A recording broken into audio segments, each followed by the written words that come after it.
Please like, share, comment and don't forget to subscribe my channel.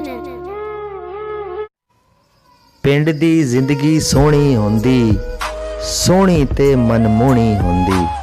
ਸਾਫ ਸ਼ਫਾਫ ਹਵਾਵਾਂ ਇੱਥੇ, ਦਿਲ ਕਰਦਾ ਫਿਰ ਜਾਵਾਂ ਇੱਥੇ।